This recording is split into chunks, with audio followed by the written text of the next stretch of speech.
एक तो जो एक बड़ी खबर आई है वो ये है कि पाकिस्तान तहरीक इंसाफ ने एक जो हैं अमजद अली खान न्याजी उनको जनाब पॉलिटिकल कोऑर्डिनेटर इमरान खान साहब का जो है वो डिक्लेयर कर दिया है। अब आपके लिए अमजद अली खान न्याजी साहब को पॉलिटिकल कोऑर्डिनेटर बना देना शायद ये एक छोटी खबर होगी, लेकिन इसके चंद मुहर्रकात हैं जिसको अंडरस्टैंड करना बहुत ज़रूरी है।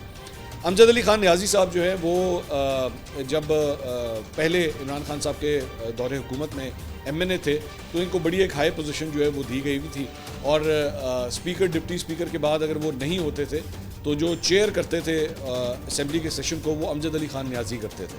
मतलब इनको इतना रुतबा दिया हुआ था। इमरान खान साहब के बड़े करीबी, मियाँ वाली से इनका ताल्लुक, तो इनको जो है वो काफ़ी करीबी जो है वो इमरान खान साहब का तस्वुर किया जाता है।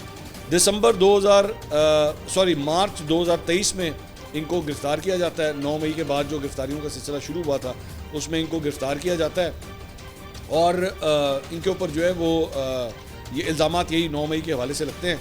लेकिन उसके बाद दिसंबर 2023 में जाके इनकी एक वीडियो सामने आती है।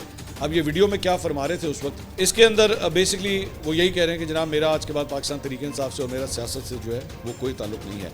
बहरहाल इसके बावजूद जो है वो अंडर अरेस्ट रहते हैं, और उसके बाद जून 2024 में जो है इनको रिहाई मिलती है। अब ये जो वीडियो भी थोड़ी देर पहले आपने अमजद खान न्याजी साहब की देखी थी, ज़ाहिर बात है पाकिस्तान तहरीक इंसाफ और अमजद खान न्याजी साहब जो है वो ये क्लेम करते हैं कि ये वीडियो जो है वो हमसे ज़बरदस्ती जो है वो शूट करवाई गई थी। मैंने कभी भी इमरान खान को या PTI को मैंने नहीं छोड़ा है।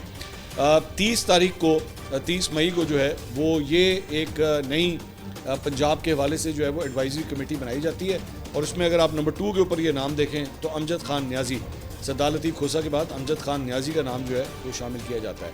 तो ये उनको दोबारा पार्टी फोल्ड के अंदर दोबारा एक किस्म की इनकी री एंट्री होती है अमजद खान न्याजी की।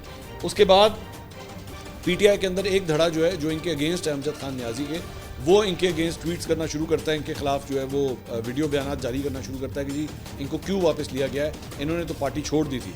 लेकिन जाहिर बात है ये सिलसिला, ये जो तनकीद है इसको जो है वो ज़्यादा खातिर में नहीं लाया जाता, और आज उनको पॉलिटिकल कोऑर्डिनेटर इमरान खान साहब का जो है अमजद खान न्याजी को तैनात कर दिया जाता है। इसका मतलब है कि इमरान खान साहब की अप्रूवल के साथ ये सब कुछ जो है वो हो रहा है।